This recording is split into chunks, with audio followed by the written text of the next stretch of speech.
Hello guys, welcome to my YouTube channel Educationopedia, the School of Future. Today we are going to discuss History Chapter 4 in Grade 8, Tribals, Dikus and Vision of the Golden Age. Forest laws and their impact. The British brought about several changes in the forest laws which severely affected the lives of many tribes. The British, for example, extended their control over all forest and declared the forest as state government property. Means the state government means the British rule property, and the forest was covered because they were using certain timber for the spread of railway lines in India.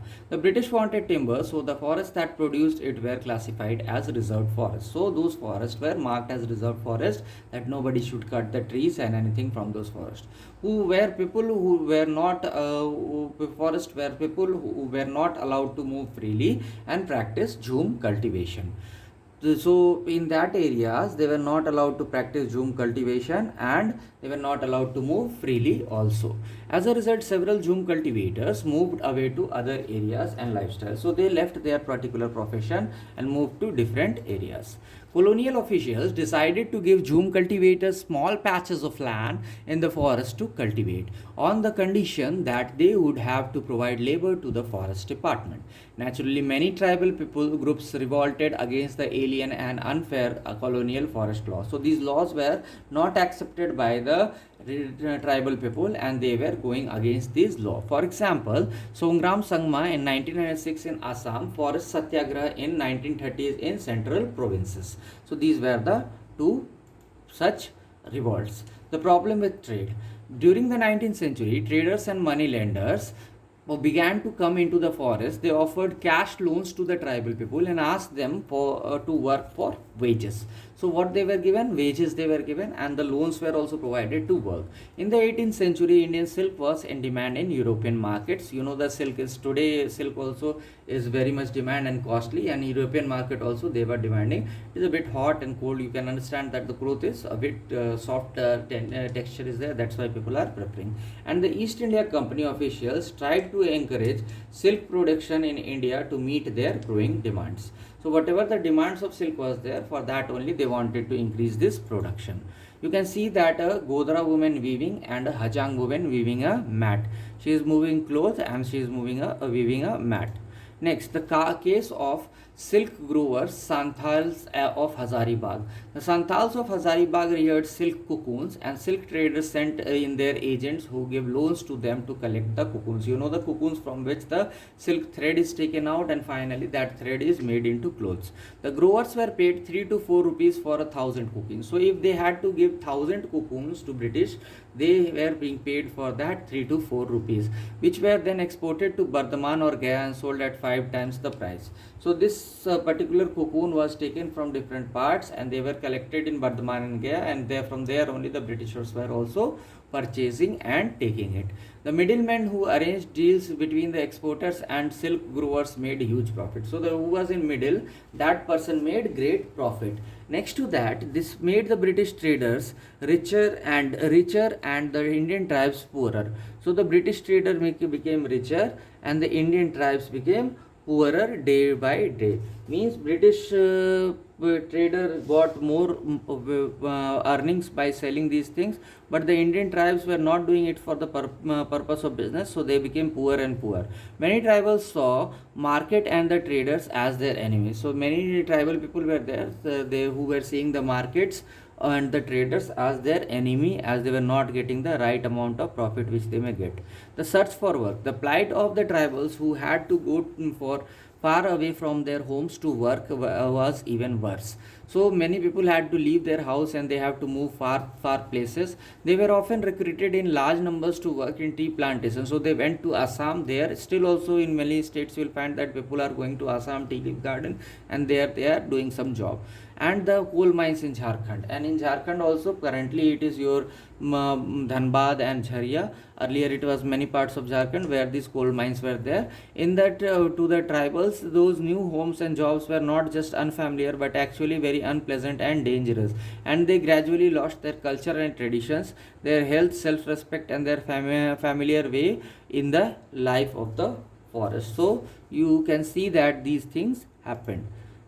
Next, you see that the coal miners of Bihar, 1948 in the picture we have seen. In the 1920s, about 50% of the miners in Jhari and Raniganj coal mines of Bihar were tribals. Work deep down in the dark and suffocating mines was not only back-breathing, and it was often literally killing.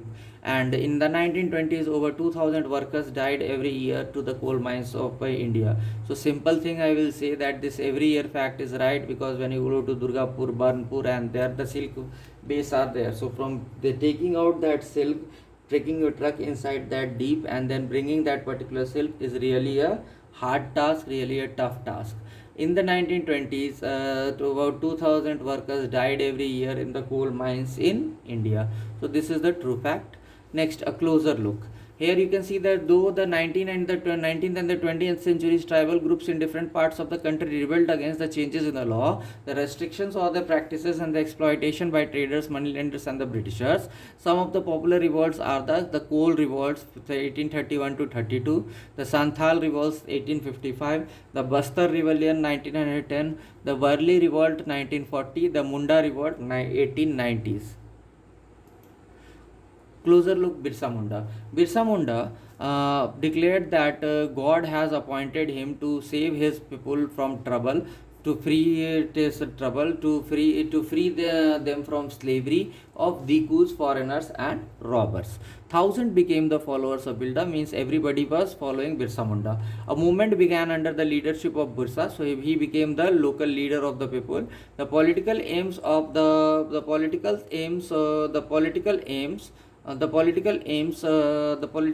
aims you can see here.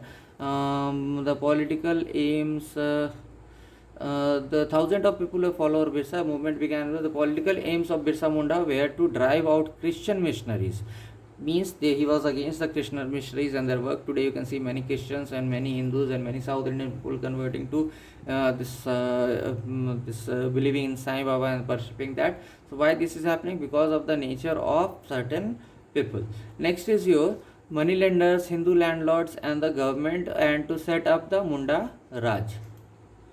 As the movement spread, British government officials arrested Birsa in 1895, and in 1897 he was released. He then toured the villages. He then toured the villages. He then toured the villages. He then toured the villages to gather support for his movement. So which movement he was leading? Santhal movement. For that he asked people to support him. He urged possible to destroy the Ravanas, European devils, and establish an Indian kingdom under his leadership. So he wanted to make this person the ruler of Sri Lanka, and he made the Ravanas the European devils and established the Mandap kingdom under his leadership.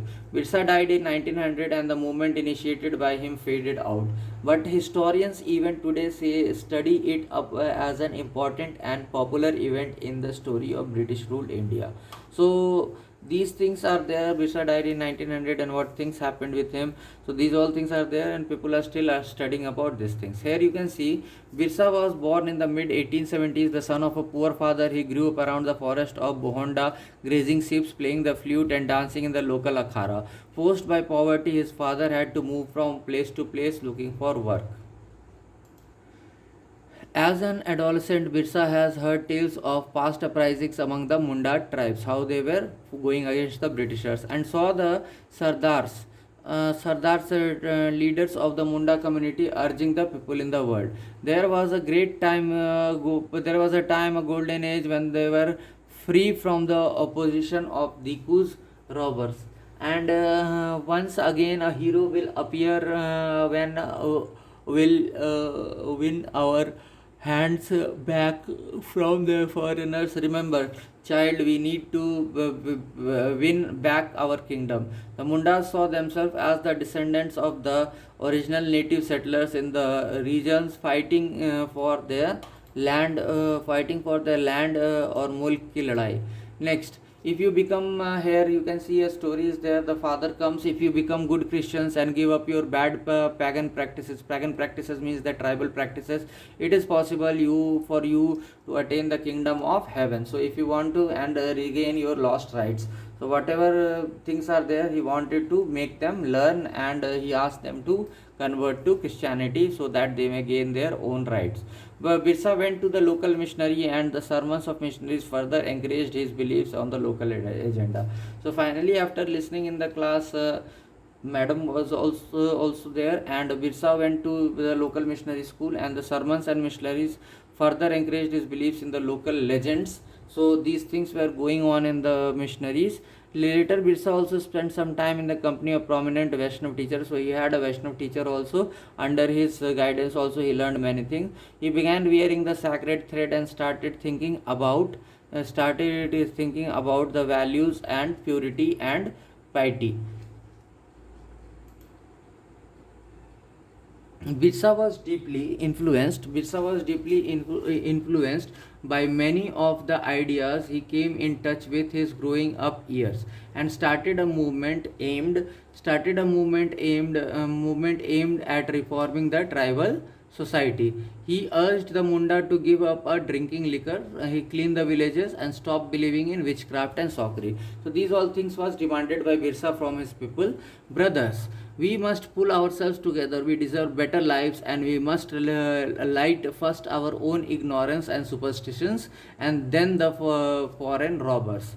Birsa also turned the people against missionaries and Hindu landlords, and he felt aware outside forces running the age-old Munda way of life. In 1895, the British Birsa urged his followers to recover their glorious past of the golden age of the Munda past, Satyug, an age of truth.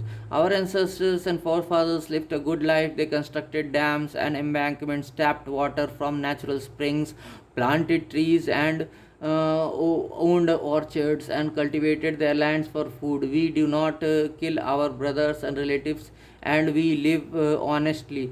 I want us all Mundas to settle down here and to once again work on the land and cultivate our own fields. Next, we are the true masters of our local resources, and we need not run off our cities. What worried British officials most was the political aim of Birsa Munda. The movement identifies missionary moneylenders, Hindu landlords, even the government, and the cause of misery the Mundas are suffering. He wants to drive out of all and set up a Munda Raj.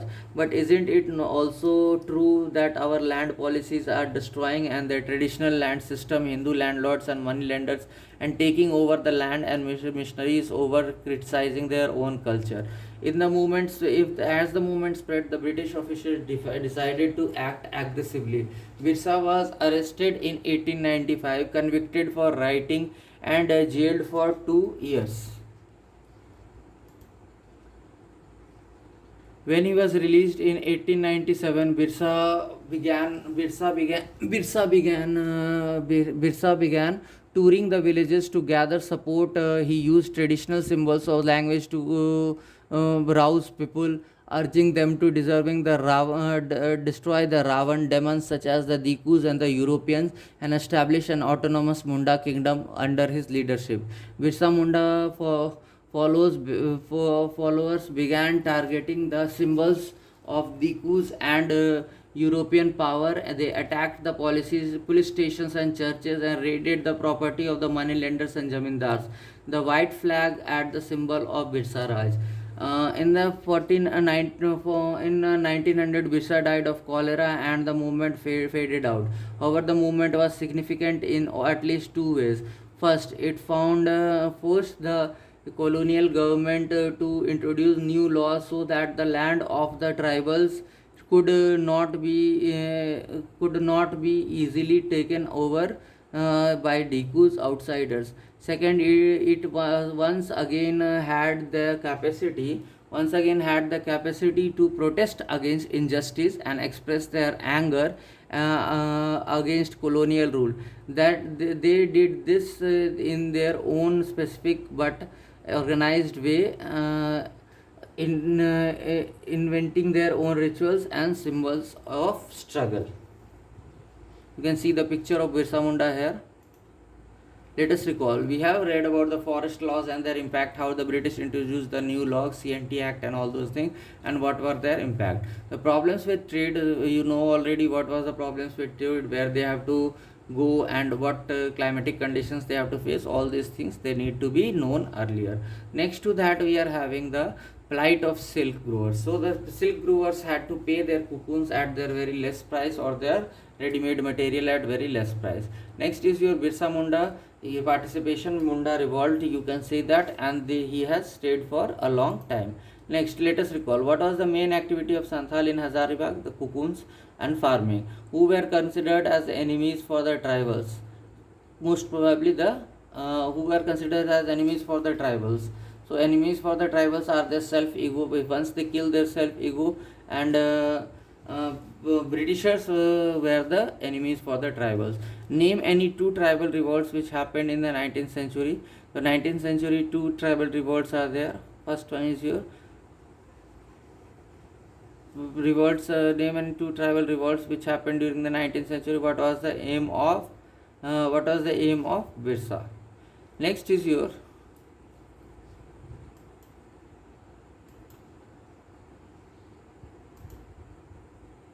next you can see that we all are having.